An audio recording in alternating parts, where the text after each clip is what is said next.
할렐루야.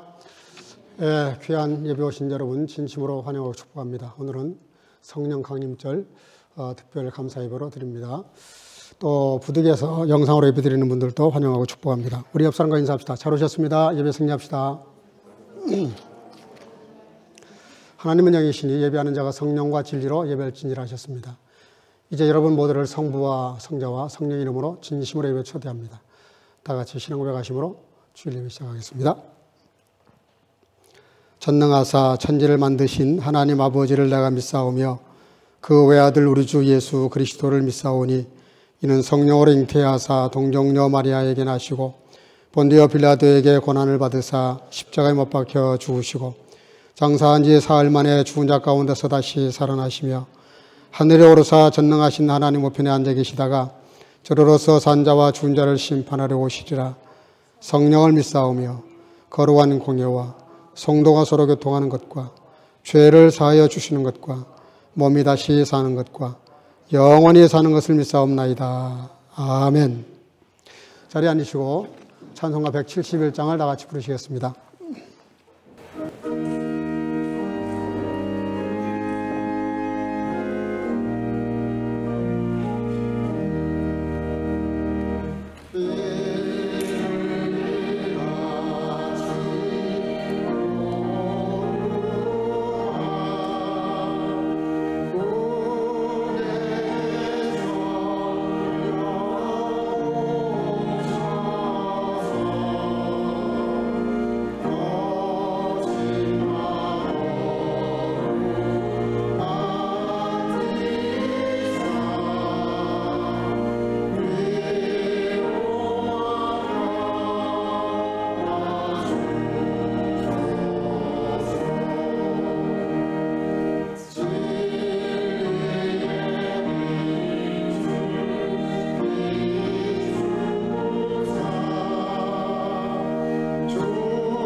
시간에는 심은철 장로님 우리를 대표해서 기도하시겠습니다. 다 같이 기도하시겠습니다. 창조의 권한 되신 하나님, 오늘 거룩한 주일에 예배당에 나와 예배를 드리게 하시니 참으로 감사를 드립니다. 우리가 항상 하나님의 말씀대로 살려고 하지만 주님 앞에 늘 허물진 삶을 살 때가 많습니다. 회개하오니 주님의 보혈을 피로 사죄의 은총을 허락하여 주시기를 간구드립니다. 오늘은 성령 강림절로 예배를 드립니다. 마가 요한의 다락방에 오셨던 성령님께서 오늘 우리가 드리는 이 예배 시간 다시 한번 임재해 주셔서 우리 모두가 성령님으로 충만케 하옵소서. 또한 저희 나라와 민족을 불쌍히 여겨주시고 이정자들과 온 백성이 하나가 되어 마지막 시대에 복음을 위해 쓰임받는 나라가 되게 하여 주옵소서. 또한 내일은 온 선교가족이 다 함께 야외 친목회를 가지려고 합니다. 모두 참석해서 성도의 아름다운 교제를 나누게 하옵소서. 이제 단위에 세워진 목사님을 성령으로 충만케 하옵소서. 하나님의 말씀을 선포하실 때에 능력 있는 말씀이 되게 하옵시고 온 성교 가족이 마음을 열고 아멘으로 받아 성령의 열매를 맺는 삶이 되게 하여 주시옵소서. 예배를 돕는 손길들을 축복해 주시고 모든 순서가 마칠 때까지 성령께서 임해 주시기를 바라고 예수 그리스도의 이름으로 기도하옵나이다. 아멘.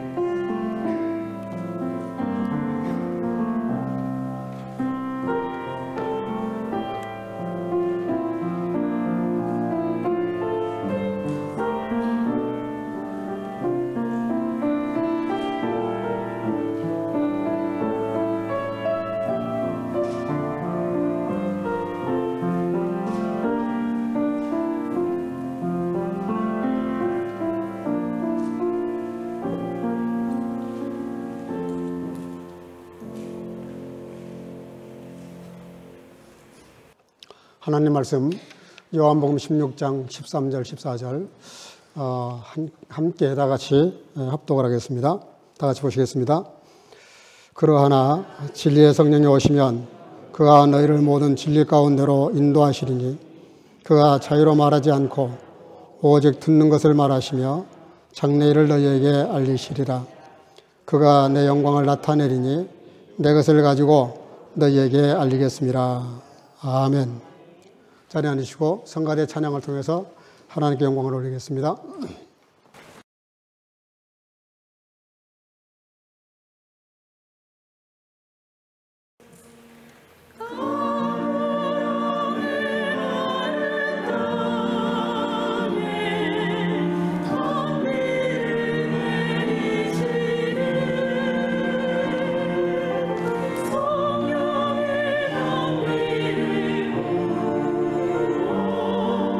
새 생명 주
귀한 찬양 감사합니다. 우리 영광의 박사님께 크게 올리겠습니다. 할렐루야.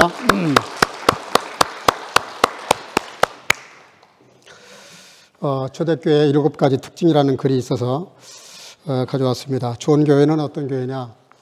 초대교회는 어머니와 같은 교회였다라고 말하면서 성령으로 충만한 교회, 또 사도의 가르침을 잘 받는 교회, 교회 지도자들에 대한 영적인 권위를 인정하는 교회, 또 가치관이 변화된 공동체, 또 모임의 성격이 좋았던 교회, 성전 중심의 모임, 또 세상으로부터도 인정받는 교회, 그리고 마지막으로 전도와 선교가 뜨거웠던 교회. 한마디로 말하면 성령님께 인도받는 교회였다, 그런 뜻입니다.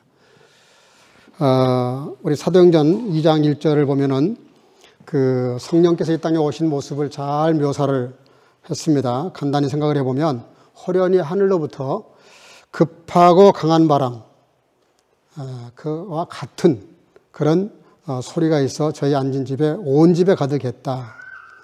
초대교회 성령 임하실 때 보면 각 개인에게도 임하시고 공동체 위에 이렇게 임하셨습니다.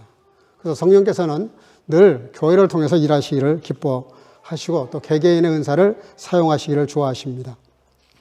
특징이 몇 가지 있는데요. 이 바람은 하늘로부터 온 바람입니다. 세상 바람이 아니라는 거예요. 요즘 하도 세상 바람이 세서 사람들이 그 세상 유행에 많이 따라가죠. 그리고 많은 그런 세상에 즐거운 것들이 마치 폭풍처럼 몰아가는 그런 타락된 시대에 살고 있습니다. 근데 위로부터 오신 그 바람은 거룩하고 그리고 아름답고 모든 사람들의 마음에 생명을 불어넣어주는, 마치 에스겔 골짜기에 성령의 바람이 부니까 죽은 뼈들이 살아난 것처럼 그런 바람이었다. 두 번째는 성령의 바람이 부는 대로 초대교회 성도들이 따라갔다는 거예요. 다시 말하면 그 성령이 충만하게 되니까 그 자기들의 말이 아니라 방언으로 말하기 시작했다.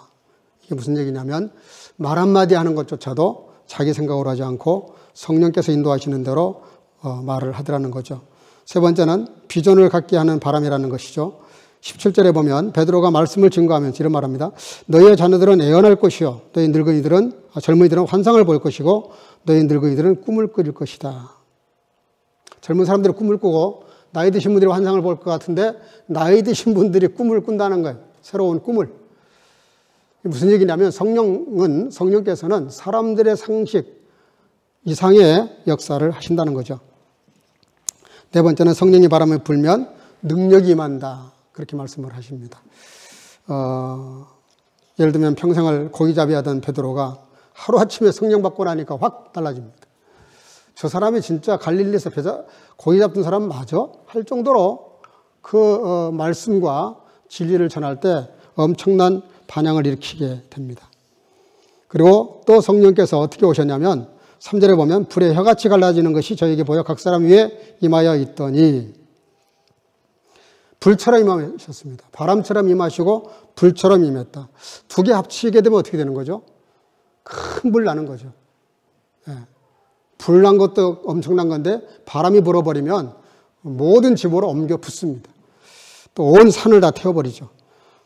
성령께서 그렇게 임하셨다는 겁니다. 굉장히 전파력이 강했다. 그리고 불은 원래 심판을 의미하는데 다 태워버린다는 뜻이 있습니다. 죄와 근심과 걱정과 세상에 속한 모든 것들을 다 태워버리고, 자아를 태워버리고 옛사람을 태워버리고 서로 거듭나게 만드신다는 거죠. 2장 4절에 보면 저희가 다 성령의 충만함을 받고 성령이 말하게 하심을 따라 다른 방언으로 말하기를 시작했다. 여기 다른 방언이라는 말을 독일어 성경은 어떻게 번역을 했냐면 프레디겐 및 안드렌 충엔, 그러니까 설교를 한 거예요. 설교. 여기 방언이라는 말이 설교로 번역이 되어 있어요. 다른 말로 말하기 시작했다는 말이 다른 설교를 했다. 무슨 뜻이냐면 성령 받고 나니까 마치 우리가 평범하게 말을 하는데도, 대화를 나누는 것도 꼭 설교하는 것처럼 말을 하더라는 것이죠. 그만큼 거룩해 해주고 변화가 일어났다는 것입니다. 옛사람이 완전히 죽어버리니까 성령의 사람으로 말을 하기 시작하더라는 것이죠. 세 번째 특징은 술처럼 임했습니다. 성령이 임하시니까 갑자기 사람들이 새술에 취한 것처럼 뭐 이상한 행동을 하는 거예요. 그런데 이 이상한 행동이 너무 거룩하고 아름답고 존귀하고 전혀 세속적이질 않아요. 술 취한 사람들, 저는 뭐 술을 잘 못 마시기 때문에 포도주 반 잔만 마셔도 얼굴이 뻘개져 버리는데 술을 저는 체질이 안 맞아서 못 마십니다. 그런데 술 마신 사람들 특징이 나와 있어요. 기분이 좋습니다. 술 취하면 자기 기운이 아니고 술 기운으로 말을 하고 행동을 하기 시작을 해요. 쉽게 말하면 성령이 임하시니까 어떤 역사가 나타나느냐? 성령께서 우리를 컨트롤을 하십니다. 통제를 하신단 말입니다. 지배를 하신단 말입니다. 성령께서 우리를 사로잡으세요. 그리고 성령께서 통치를 하세요. 레기어를 한다. 우리를 직접 마치 국가 수반이 나라를 통치해 가듯이 그렇게 주권을 이렇게 행사하더라는 것이죠. 그리고 주권의 문제입니다. 성령 임한 사람은 특징이 있어요. 자기가 없어지고 성령께서 말씀대로 인도하는 대로 합니다. 그러니까 전혀 다른 삶이 시작되는 거예요. 그게 성령이 임한 사람의 모습입니다. 예를 하나 들면 요셉입니다. 요셉이 노예 신분으로 팔려가죠. 신분이 노예입니다. 근데 거기서 또 억울한 누명을 써가지고 감옥에까지 들어갔습니다. 완전히 자유가 박탈됐다는 뜻입니다. 얼마나 힘들고 어려웠겠어요. 근데 성경은 뭐라냐면 그 간단한 기사 안에 하나님께서 그와 함께 하심을 사람들이 보았더라 그랬어요. 그리고 형통하였더라. 반복해서 계속 그 말씀이 나옵니다. 무슨 뜻입니까? 세속적으로는 팔려서 노예고 감옥에 갇혀서 자유가 없는데 실은 요셉은 자유로운 영혼이었다는 뜻이에요. 성령이 인도하시는 대로 감옥 생활이든 가정 총무를 하든 나중에 국가의 총리가 됐을 때도 이렇게 성령 충만한 사람을 우리가 어디서 얻을 수 있겠냐? 하나님을 모르는 바로의 입에서 간증을 하죠. 그래서 이 성령이 임하시게 되면 철저하게 성령에 의해서 움직이고 성령에 의해서 말하고 그리고 성령에 의해서 살게 된다는 것이죠. 그래서 사도행전은 사실은 사도행전이 아니라 성령행전입니다. 성령께서 어떻게 하셨는지가 기록된 것이 사도행전의 내용입니다. 옛날에는 박사 그러면 많이 아는 사람을 박사라 그랬어요. 요즘은 박사 그러면 한 가지를 깊이 아는 겁니다. 정확하게 알고 있어요. 그래도 모르는 것이 많지만 어쨌든 요즘 박사는 전문성이 많아요. 하나님도 성부, 성자, 성령인데 전문적으로 일을 하세요. 세 분 다 똑같으신 분인데 나타나는 게 달라요. 마치 해가 있는데요. 태양이 있고 빛이 있고 자외선이 있는 것처럼 본체는 하나인데 나타나는 게 달라. 성부 하나님은 창조자이시면서 세상을 통치하시고 다스리시고 운행하세요. 근데 인간이 죄를 범해서 다 지옥에 들어갈 수밖에 없으니까 이 사람들을 구원하기 위해서 아들 예수님을 보내십니다. 무슨 역할로? 십자가에서 인간들의 죄를 대신해서 네가 죽어라. 대신 죽으러 이 땅에 오셨습니다. 대신 죽으셔서 십자가에서 구원을 완성하셨어요. 근데 이 두 가지를 우리 하나하나에게 적응을 시켜야 되는데 그거 할 사람이 필요한 거예요. 그게 성령님이세요. 성령님은 하나님의 창조와 통치와 예수님의 구원 사역을 완성하신 것을 우리에게 적용을 하셔서 거듭나게 하세요. 거듭난 사람들은 그 성령이 하자는 대로 따라갈 수밖에 없어요. 그래서 성령을 받지 않으면 예수를 나의 구주라고 고백할 수 없다고 분명히 못 박아 말씀을 하십니다. 여러분들이 예수님이 이렇게 믿어지면 이미 여러분들은 성령이 충만한 사람들이에요. 성령 충만을 오해하시면 안 돼요. 물량적인 것이 아니라 인격체가 오셔서 나의 삶을 인도해 가시는 분이 성령이시죠. 오늘 말씀 가운데 보면 13절 상반절 그러나 진리의 성령이 오시면 그가 너희를 모든 진리 가운데로 인도하실 것이다. 헬라어의 진리란 말은 알레데이아라는 말을 씁니다. 이게 무슨 뜻이냐면 가려져 있는 것을 벗겼다는 뜻이에요. 진리의 성령. 성령님이 하신 일이 뭐냐면 우리가 말씀을 읽어도 찬양을 불러도 뭘 해도 영적인 것을 잘 몰라요. 이 뭔가 이렇게 거룩한 하나님의 영적인 신령한 것으로 이렇게 덮여져 있는 것들을 이렇게 오픈해요. 그래서 계시록을 오픈 바룸이라 그래요. 오픈 바룸. 계시가 뭐냐면 하나님의 뜻이 있는데 그게 우리에게 나타났을 때 그걸 우리가 못 알아보는다. 알 수가 없어요. 그걸 알게 하시는 분이 성령님이세요. 마치 이런 겁니다. 목자가 자기 양을 인도해 가듯이 성령은 우리를 진리 가운데 이렇게 인도해 가시고 그 진리가 뭔지를 뚜껑을 열어서 깨닫게 하세요. 여러분들이 제가 설교할 때 말씀이 알아들어지고 깨달아지면 여러분들은 이미 성령께서 인도하시고 계신 겁니다. 여러분들 잘 모르시죠? 잘 모르는데 내가 하나님을 믿고 믿으니까 성전에 나왔죠. 예배드리고 찬양하고 말씀을 들을 때 이해가 된다. 내가 이해하고 있는 것 같지만 성령께서 역사하신다는 거예요. 여러분들 제 설교가 이해가 되십니까? 아멘? 이해가 되시면 다 성령께서 역사하고 계시는 거예요. 성령님을 너무 이렇게 막연한 존재로 알면 안 됩니다. 성령은 그런 감성적인 부분, 지적인 부분에서 역사를 하세요. 의지적인 것도 물론 있지만 우리의 감성을 열어서 깨닫게 하고 느끼게 한단 말이에요. 마치 이런 거예요. 성령의 기름 부으심. 또 성령의 조명이란 말이에요. 조명. 예? 조명이 지금 저를 붙이고 있는데요. 우리가 밤에 보면 알렉산더 플라츠에 있는 그 회원제한 툼이 잘 보입니다. 또 우리 여기 풍툼도 밤이 되면 각색의 색색으로 이렇게 조명을 해요. 조명의 역할이 뭡니까? 조명 자체가 목적이 아니에요. 조명이 하는 일이 뭐냐면 그 어두운 밤에도 풍tum이 잘 보이도록 이게 드러나도록 이렇게 두각이 나타나도록 빛나도록 하는 역할이 조명의 역할인데 성령님이 바로 그렇게 하세요. 성령님이 하신 일이 뭐냐면 진리의 말씀을 조명을 하세요. 그래서 우리로 하여금 또 하나님을 조명하시고 예수님을 조명을 하세요. 여러분들 예수님이 이렇게 느껴지고 하나님을 믿는 마음이 생겼다.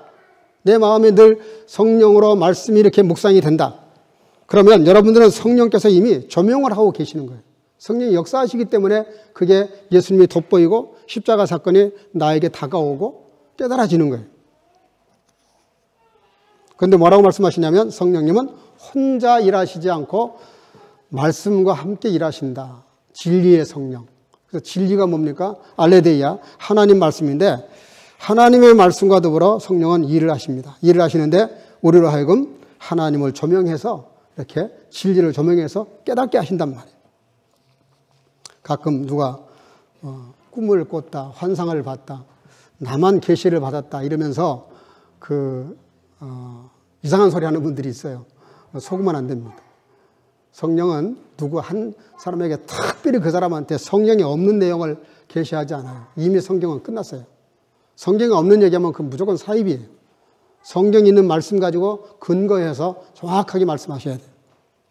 또 성령이 오시면 무슨 일 하시냐? 장래일을 알게 하신다 그랬어요. 14절 하반절 그가 스스로 말하지 않고 오직 들은 것을 말하며 장래일을 너에게 알려주시리라. 성령님은 스스로 말씀하시지 않는다 그랬어요. 근데 감히 무슨 40일 금식 기도했니 해가지고 신령하게 계시 받았다 그러면서 자기 말을 하면 되겠냐고요. 성령님도 말씀 떼놓고는 얘기하지 않으신다니까. 말씀과 더불어 말씀을 하세요. 한때 우리나라에 재림파라는 게 있었습니다. 소위 다미선교회라고 다가올 미래를 준비해라. 약자인데 다미선교회. 1992년 10월 28일 날 예수님이 재림하셔서 우리가 다 휴거한다. 이장님이라는 사람이 원래 생명의 말씀사 번역사였습니다. 잘 나가던 사람인데 뭔가 좀 영적으로 삐끗해졌어요. 그래가지고 요한계시록과 다니엘과 여러 성경을 이렇게 조합을 해가지고 나온 숫자들을 배합을 해가지고 1992년 10월 28일 날 예수님이 이 땅에 오시고 우리는 다 휴거한다. 거기까지는 그런 대로 들어줄만 하겠는데 물론 그것도 아니지만 그러니 여러분들이 가지고 있는 집, 땅 그거 가지고 있으면 뭐하냐. 10월 28일 지나면 다 없어지는 거니까 나한테 갖다 바쳐라. 이래가지고 어마어마한 재물을 치부를 했습니다. 근데 엄청나게 많은 교회와 성도들이 거기 빠졌다는 거예요. 베를린도 거기 빠진 교회가 하나 있었어요. 네. 목사님이 계셨어요. 제가 그 목사님을 붙잡아 놓고 밥까지 사들여가면서 대여섯 시간을 말씀을 가지고 설득을 했어요. 그거 잘못된 거다. 왜 잘못된 거냐? 성경에 분명히 말씀하셨다. 사도행전 1장 7절 가라사대 때와 기한은 아버지께서 자기의 고난에 두셨으니 너희의 알 바 아니요. 때와 기한. 여러분 2000년 기독교 역사에 예수님이 이 땅에 재림하신다는 주장했던 사람들이 수십 명입니다. 우리나라에 지금도 재림 예수가 지금도 있어요. 근데 금요일 날 말씀드렸지만 재림 예수가 어떻게 그냥 와 있어요? 멀쩡한데. 분명히 너희가 가신 본 그대로 오신다 그랬으니까 공중에서 공주로 올려가서 구름에 가려서 보이지 아니하더라 그랬으니까 분명히 동시다발적으로 전 세계 예수님이 온 세계가 공개적으로 이렇게 오시는 거지, 무슨 개인적으로 와가지고 자기가 동방의 의인이니 뭐니 해가면서 절대로 속으면 안 됩니다. 그래서 한때 사회적인 큰 문제가 되고, 그래서 정말 그 재산을 다 바쳤던 사람들이 막 자살 소동이 일어나고 난리가 났어요. 여러분들 건전하게 신앙생활은 건강한 교회에서 건전하게 하셔야 됩니다. 절대로 여기저기 보따리 싸가지고 쫓아다니면 안 돼요. 한때 우리나라의 그 산기도 무슨 파 해가지고 엄청났습니다. 물론 잘 모르니까 무지해서 그럴 수는 있어요. 그러나 장래일을 말씀하신다 그러니까 장래일을 말씀하셨어요. 예수님이 재림하신다는 게 장래일이죠. 그렇죠? 재림하신다는 게 장래일이고 우리가 휴거한다는 것이 다 장래일이에요. 근데 언제 어디서 임하니까 나한테 와라. 그건 아니잖아요. 그렇죠? 그건 아닙니다. 분명히 성경은 뭐라고 말씀하시냐면 스스로 말하지 않고 오직 들은 것, 예수님이 하신 말씀, 예수님이 하신 말씀을 가지고 성령께서 장래일을 말씀하신다는 거예요. 우리 성교가족들은 성령께서 하시는 말씀, 다시 말하면 재림을 준비하는 신앙은 너무너무 좋은 거예요. 언제 오실지는 모르지만 주님의 분명히 재림하시고 재림하시면 우리가 다 공중에 들림받아요. 그거 다 맞는 말씀이에요. 그러나 언제 어디에 오신다, 이런 거는 어떤 경우도 여러분들 속으면 안 됩니다. 세 번째는 성령이 오시면 따라합시다. 능력을 주신다. 누가복음 24장 49절 볼지어다 내가 내 아버지께서 약속하신 것을 너에게 보내시리니 너희는 위로부터 능력을 입혀질 때까지 이 성에 머물라 하시니라. 성령이 오시면 세 번째로 하시는 일이 뭐냐면, 자, 진리 가운데로 인도하시고 또 성령께서는 자유로 말하지 않고 예수님이 하신 말씀을 근거로 해서 장래일을 말씀하시고, 세 번째는 우리가 능력을 입히신다 그랬어요. 능력을 입히신다. 어떤 목사님이 부흥회를 인도하셨답니다. 부흥회를 인도하시면서 성령에 대한 설교를 하셨대요. 그러면서 성령의 은사와 능력에 대해서 설교를 하셨어요. 그리고 이제 끝나고 나서 부흥회하면 보통 앞에 나와서 축복 기도할 테니까 나오시라고. 그러면서 뭐라고 광고를 하셨냐면, 나는 은사 받기를 원하시면은 오른쪽, 그리고 열매를 맺기를 성령의 열매를 맺기를 원하시는 분들은 왼쪽. 근데 다 오른쪽으로 나오고 여기는 한두 명밖에 안 나온 거예요. 무슨 얘기냐면 성령의 은사를 다 구하는 거예요. 내가 한번 기도하면 환자가 발떡발떡 일어나고, 내가 이렇게 한번 노래를 부르면 전 세계 사람들이 열광을 해버리고, 너무 연주를 잘해가지고 사람들이 막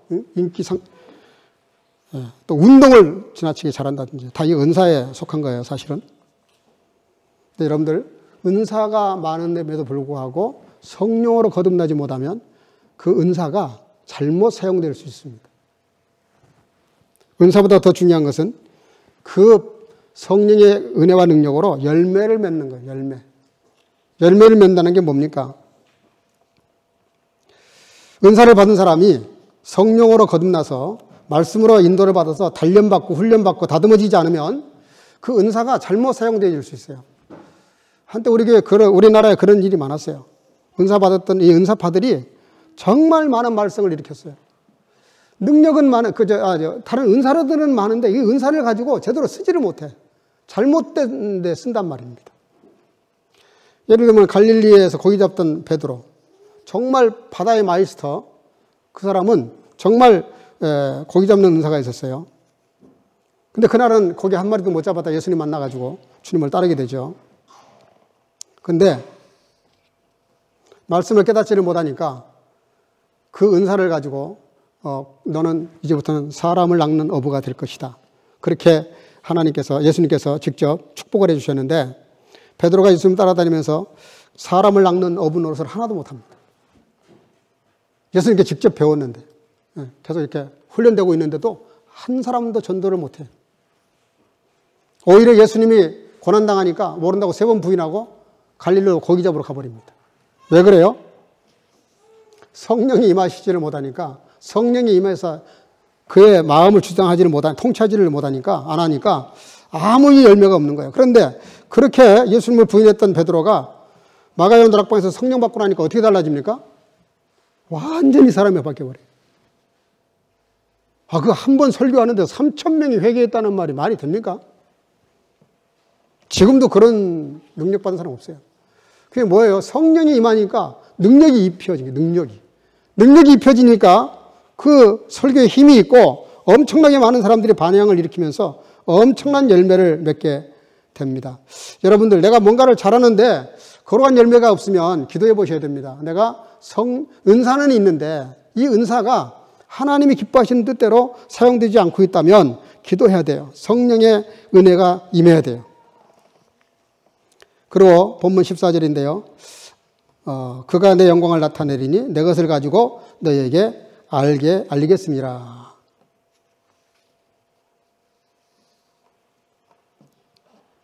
여러분, 성령이 오시면 어떤 일이 나타나냐면 그가 내 영광을 나타낼 것이다. 내 것을 가지고 너희에게 알리겠습니다.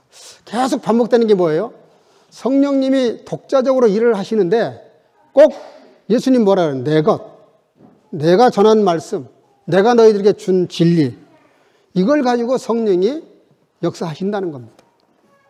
근데 오늘 또 뭐라 그러시냐면 그가 내 영광을 나타내는데 내 것을 가지고 너희에게 알리겠습니다. 켄달이라는 분이 이런 말을 했어요.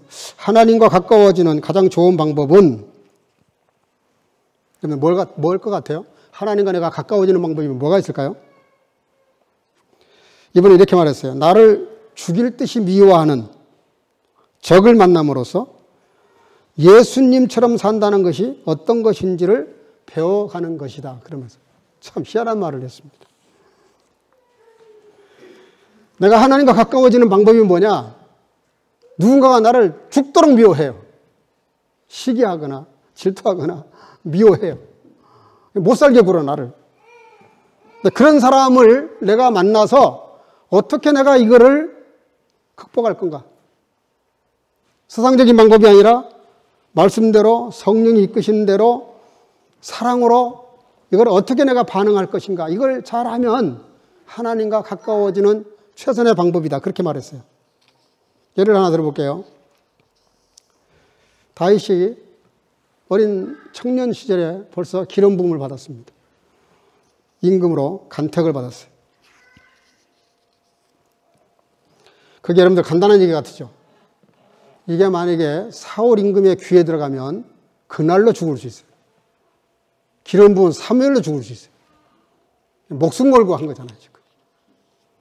그렇잖아요. 임금의 버젓이 있고 후계자 요나단이 있는데 우리 영광생심 저 시골 동네 다윗이 목동이 다음 차기 왕을 물려받는다고? 그걸 선지자가 가서 그렇게 했다고? 용납이 안 되는 일이죠. 근데 나중에 다윗이 골리앗과 맞짱을 떠가지고 골리앗을 죽이잖아요. 그러니까 이제 골리앗을 죽이고 난 다윗을 놓고 백성들 사이에서 좀 가만히나 있지. 괜히 쓸데없는 구호를 외치면서 칭송을 했단 말이에요. 사울은 천천히고 다윗은 만만이다. 예. 여러분들, 임금이 버젓이 있는데 그 임금이 천천히고 아직 목동인일 뿐인데 적장 골리앗을 죽이긴 했지만 그가 만만이라는 말은 사울 임금보다 정치를 10배나 더 잘한다, 이런 뜻인데 요즘 세계에서도 그게 가능하겠어요? 정적이 나타나면 가차없이 죽이려고 그러고 잘라버리려고 그러지 누가 정적을 그렇게 살려놓겠어요? 다윗이 엄청나게 고난을 받습니다. 그 권력이라는 게 얼마나 무서운 거냐면 자기 사위인데도 불구하고 그 사위를 죽이려고 장인이 얼마나 많은 그 군사를 동원하고 직접 군사 3,000을 데리고 광야에 그 굴까지 찾아가서 다윗을 죽이겠다고. 그런 엄청난 미움을 받고 생명의 위협을 느꼈어요, 다윗이. 근데 다윗이 어떤 태도를 보이냐면 정말 조로의 찬스가 와요. 사울 임금이 지쳐가지고 덩굴에 자고 있는데 그때 다윗이 그걸 보게 돼요. 그러니까 신하들이 정말 좋은 기회입니다. 그냥 단칼에 목을 치십시오. 그럼 오늘부터, 지금 이 시간부터 당신은 임금이 되는 겁니다. 다윗이 뭐라 그러죠? 하늘로부터 기름 부음을 받은 사람을 내가 건드릴 수 없다. 그는 하나님이 알아서 하실 것이다. 나는 그에게 죄를 지을 수 없다. 그게 보통 신앙이 아닙니다. 얼마나 배기 싫은 사람이에요. 자기를 얼마나 못 살게 굴었어요. 얼마나 자기를 핍박했어요. 얼마나 핍박해서 얼마나 자기를 죽이려고 그랬으면은 자기가 적장 골리앗을 죽였던 그 블레셋 나라에 피난을 가잖아요. 망명을 가잖아요. 정치적인 망명을 해가지고 거기 가서 미친 사람, 침을 질질 흘리면서 콧물을 흘리면서 미친 사람 노릇을 해요. 그래서 생명을 부지합니다. 우리나라에도 그런 정치가가 있긴 있었어요, 옛날에. 근데 여러분들, 다윗이 그런 산전수전, 쉽게 말하면 광야 생활, 적군에까지 피난 가고 말로 다 할 수 없는 그런 핍박을 받으면서 뭐를 했겠어요? 그리고 그는 그걸 어떻게 감당을 해요? 그는 성령의 사람이었습니다. 그 죄를 짓고 회개할 때 뭐라 그래요? 다른 건 다 좋습니다. 왕권이 없어져도 내가 어떻게 돼도 좋은데 내게서 다만 성령님은 거두지 마세요. 그래요. 성령님만은 내게서 걷어가지 마세요. 그게 유일한 소망이었어요. 자기 인생이 다 망가져도 좋으니까 내게서 성령만은 거둬가지 말라. 그러니까 성령의 사람이었기 때문에 그렇게 한 겁니다. 그러니까 그런 사울 임금의 핍박을 통해서 다윗이 뭘 훈련합니까? 어떤 상황에서도 믿음으로, 말씀으로, 성령으로 이겨내는 방법을 배우게 돼요. 그게 지도자가 가져야 될 자질이죠. 모세도 마찬가지입니다. 미디안 광야에 피난 갔는데 그래서 목동 생활을 40년 해요. 목동. 양을 치기를 40년 동안 한다고. 아무도 그 이해를 못해요. 아무도. 모세도 그 이해가 안 되는 거예요. 상황이.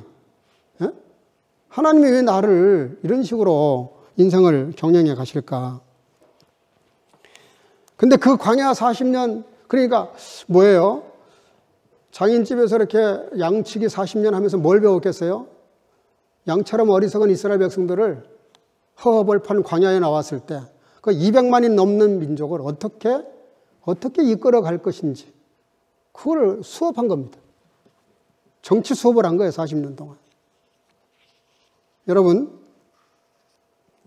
혹시 뭔가 내게 문제가 있다.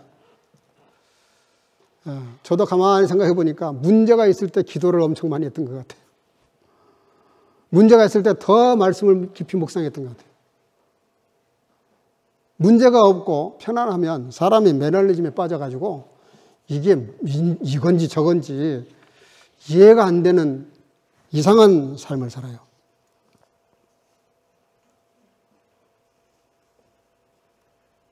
성령께서 우리에게 이렇게 임재하시면 이런 문제가 있을 때 여러분들 그 문제를 잘 푸셔야 됩니다.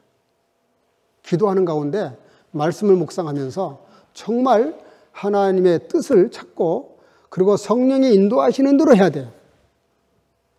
그게 자기 생각을 섞으면 안 돼요. 그럼 온전히 성령의 인도를 받기가 어려워요. 여러분, 이스라엘 백성들이 광야에 나왔을 때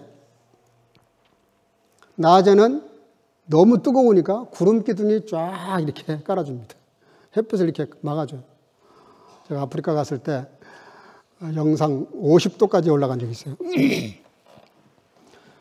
정말 숨 쉬기가 어려울 정도로. 근데 그늘 밑으로만 가면 그렇게 시원할 수가 없어요. 그늘 밑으로만 가면. 그 뜨거운 날씨인데도.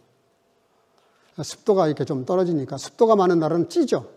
근데 아프리카는 습도가 없어서 그런지 그 건조해서 그런지 40도, 50도를 오르락 내려가는데도 그늘 밑으로만 가면 시원해요. 하나님이 이스라엘 백성들을 허허벌판 광야에 왔을 때 구름 기둥으로 이렇게 인도하십니다. 밤엔 또 너무 추워요. 그 뜨거웠던 날씨에 갑자기 기온이 한 20, 30도 차이가 나버리니까 밤에는 다 감기 들기 딱 좋은 날씨. 그러니까 아라비아 사막 그쪽에 보면은 유전이 많잖아요, 유전이. 그 유전을 조그만 하나 터뜨려가지고 불기둥을 만드셨는지는 몰라도 어쨌든 불기둥으로 밤에는 따뜻하게 해주셨어요. 그런데 놀라운 거는 이스라엘 200만 백성을 이끌어간 분은 모세입니다. 지도자 모세가 이끌어가요. 모세가 이끌어가는데 한 번도 모세가 내가 이 민족의 대통령, 지도자니까, 리더니까 내가 가라 그러면 가고 서라 그러면 서라. 오른쪽이다 왼쪽이다. 모세는 한 번도 그런 얘기 한 적이 없습니다. 구름 기둥이, 불 기둥이 인도를 하셨어요. 땡볕이 났는데 구름이 이렇게 이동을 하니까 이스라엘 백성들이 그 구름을 따라서 이동을 한 거예요. 예? 밤에 불 기둥도 마찬가지예요. 잠을 잘 때는 그냥 있었지만 이동을 해야 될 때는 그 불 기둥이 가는 대로 따라갔어요. 이게 무슨 얘기입니까? 이스라엘 백성들은 오늘 우리 교회 공동체, 저와 여러분들을 상징해요. 그리고 구름 기둥과 불 기둥이 뭡니까? 성령님을 상징합니다. 성령님. 성령께서 말씀과 더불어 저와 여러분들을 이렇게 이끌어 가신다고요. 신앙생활을 가장 잘한 사람이 누구고 가장 잘못한 사람이 누굴까요? 아무리 일을 많이 하고 아무리 많은 헌금을 하고 아무리 많은 명예를 가지고 아무리 엄청난 공로가 있어도 자기 생각으로 하면 그건 빵점입니다. 일을 잘하고 못하고는 그건 저 밑에 중요한 건 무슨 힘으로 하느냐 아니냐. 무슨 힘으로. 교회는 신앙생활은 가장 무서운 적이 자기입니다. 자기가 가장 무서운 적이에요. 주의 일을 할 때 자기 생각, 자기 경험, 자기 기분, 자기 느낌 제일 위험한 겁니다. 그거는 죽도록 하고도 하나님께 인정을 못 받아요. 비록 사람들에게는 어떻게 보일지 모르지만 정말 내가 기도하는 가운데 말씀을 묵상하고 내가 아니라 성령의 거룩한 그 힘, 인도하심을 받았다면 아무리 작은 일을 했어도 그거야말로 하나님이 면류관을 주실 일이죠. 여러분들 교회는 세상과 문턱을 높이면 안 됩니다. 그러면 전도하기 어려워요. 문턱을 낮춰서 최대한으로 누구라도 교회에 오면 교회에 적응하기 쉽도록 우리가 마음문을 열고 잘 그분들 영접하고 잘 케어를 해야 돼요. 그러나 한 가지 조심할 게 뭐냐면 세속의 바람이 교회에 들어오지 못하도록 문턱을 높여야 됩니다. 절대로 교회에서 세속적인 것을 용납하면 안 돼요. 그러나 이렇게 말씀이 인도하시는 대로 성령이 인도하시는 대로 그대로 순종하고 따라가는 공동체, 그게 성령 공동체고 초대교회의 모습이에요. 개인적으로도 마찬가지예요. 개인적으로도 어떤 사람이 제일 좋은 교회냐? 왜냐하면 교회는 저와 여러분들이 다 교회거든요.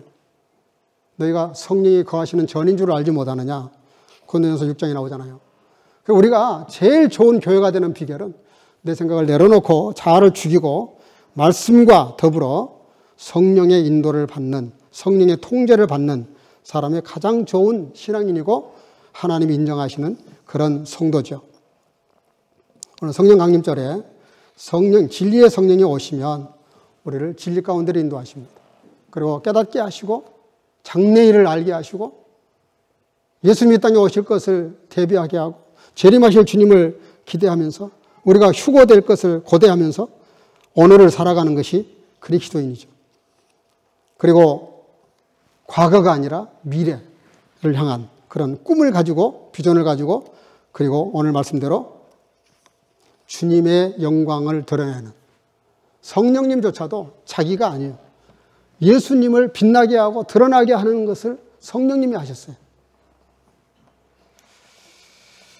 우리 성결교회가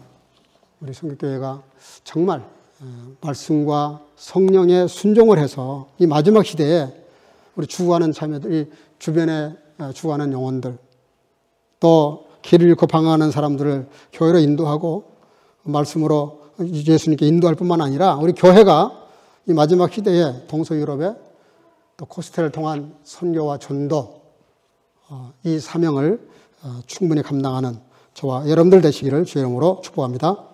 기도하겠습니다. 사랑과 은혜가 충만하신 아버지 하나님, 오늘 주 앞에 나와 예배하는 시간에 이렇게 오늘 성령 강림절을 맞이해서 아버지 하나님, 이 땅에 인격체로 오신 성령님, 그 성령님을 마음속에 영접해서, 새롭게 영접해서 정말 주님이 기뻐하시는 말씀과 더불어 함께 살아가면서 진리 가운데로 나아갈 뿐만 아니라 미래에 이 땅에 오실 예수님을 고대하고 기대하면서 재림하실 주님을 기다리고 우리가 다시 휴거될 때 그날 기뻐하며 감사하는 성도가 될 수 있도록 인도하시고, 또 아버지 하나님, 주님의 영광을 드러내기에 부족함이 없는 성령 충만한 삶을 살아가도록 함께 해주시기를 간절히 소원하옵고 예수님의 이름으로 기도하옵나이다. 아멘. 이 시간에는 우리 대무토 워십 찬양단 은혜라고 하는 특송으로 영광 돌리겠습니다. 드리면서 준비하신 예물을 드리도록 하겠습니다.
아멘.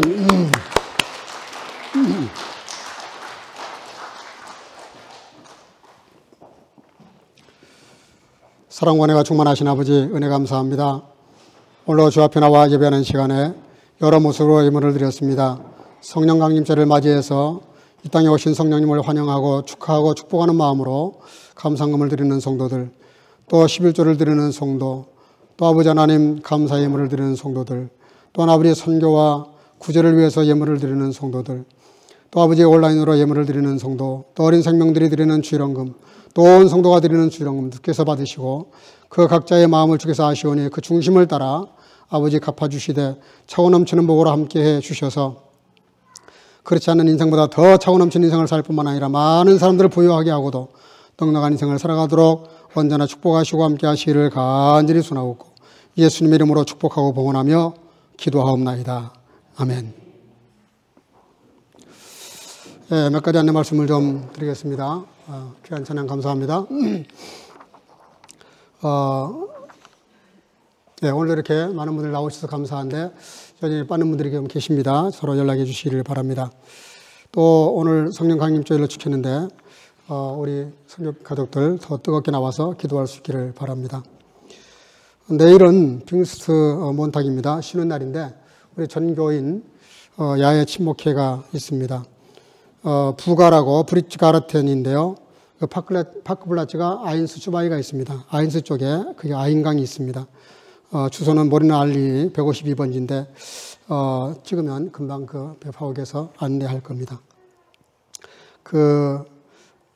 아주 재밌는 게임을 우리 주일학교에서 지금 청년부하고 같이 이렇게 준비를 했습니다. 그래서 게임도 재밌게 하고 또 상품도 이번에 아주 독특한 아주 좋은 선물을 이렇게 준비를 했습니다. 그래서 좋은 그런 게임도 하시고 또 푸짐한 상품도 받으시고 거기가 워낙 좋습니다. 1년에 한 번 정도는 꼭 가봐야 될 곳입니다. 그래서 물도 있고 잔디밭도 많고 꽃도 많고 여러 가지 많은 볼 것들이 많은데 다 참석해 주시기를 바랍니다. 11시에서 11시 30분 사이에 이렇게 오시면 됩니다. 늦지 않도록 이렇게 오시기를 바랍니다. 11시 반까지는 오셔야 됩니다. 그래서 11시부터 집결해서 11시 반에 같이 들어가도록 하겠습니다. 그리고 그 음식을 가져오실 때 여건이 안 되는 분들은 그냥 오셔도 괜찮습니다. 그러나 여건이 되시면 좀 넉넉히 싸우셔서 나만 먹지 말고 같이 나눌 수 있도록 그렇게 충분히 좀 싸우시면 더 좋을 것 같습니다. 예. 또 6월 11일 다음 달 11일 두 번째 주일인데요. 여전도의 주관으로 바자회가 있습니다. 이 바자회를 위해서 여전도 지금 기도 많이 하고 준비하고 있는데 다음 주일 일을 위해서 모이겠다고 하는데 혹시 그 가정에서 잘 사용하지 않는 쓸만한 것, 가정에서 안 쓰는데 버릴 것은 가져오시면 안 됩니다. 쓸만한데 안 쓰고 계시는 거, 그걸 좀 다음 주부터 가져오셔서 여전도 임원들에게 좀 주시면 좋겠습니다. 그래서 다음 주, 그 다음 주 물건을 모은 다음에 6월 11일 주일에 교회에서 예배 마치고 바자회를 하도록 그렇게 하겠습니다. 회장님 그렇게 하면 됩니까? 예, 우리 회장님 한번 일어나십시오. 잠깐. 잘 모를 수 있으니까. 예. 회장님에게 그 물건을 갖다 주시면 되겠습니다. 예. 예, 주중에 혹시 도움 필요하신 분들은 시간 구애받지 마시고 저에게 연락 주시기를 바랍니다. 우리 서로 인사합시다. 성령 충만한 삶을 삽시다. 주 이름으로 사랑하고 축복합니다. 예.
derselbe wird mich verherrlichen, denn von dem meinen wird es nehmen und euch verkündigen.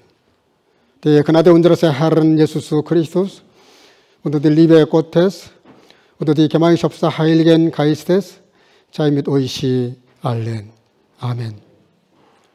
그가 내 영광을 나타내리니 내 것을 가지고 너희에게 알리겠음이니라. 이제는 우리 구주 예수 그리스도의 놀라우신 은혜와 아버지 하나님의 극진하신 사랑하심과 성령의 교통으로 충만케 하심이 진리의 성령님이 오시면 나로 하여금 진리 가운데로 인도하사 주님의 영광이 나타내도록 역사하심을 따라 살기를 마음속에 결단하고 돌아가는 여기 모인 모든 성교의 지체들과 주의 자녀들 머리 위에와 영상으로 예배드리는 모든 주의 자녀들 머리 위에 이제부터 영원토록 함께 있을지어다. 아멘.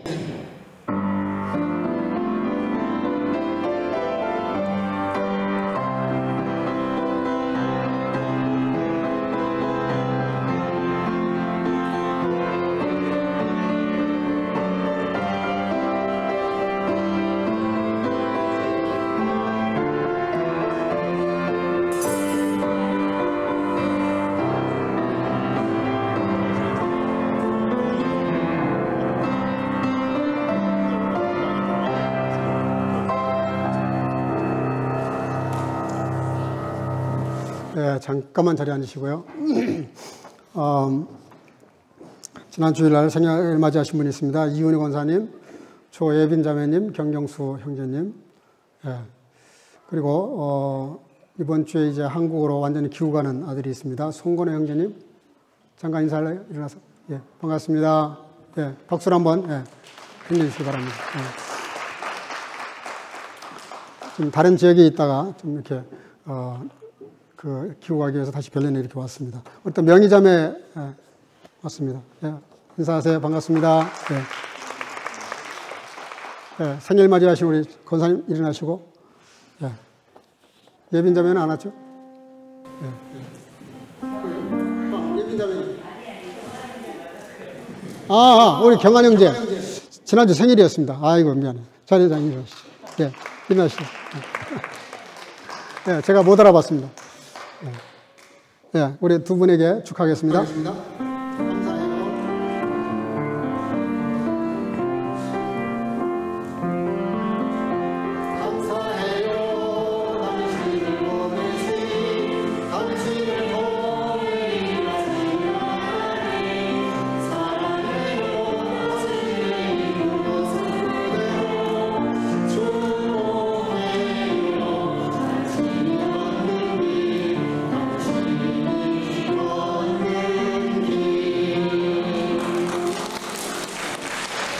기도하겠습니다.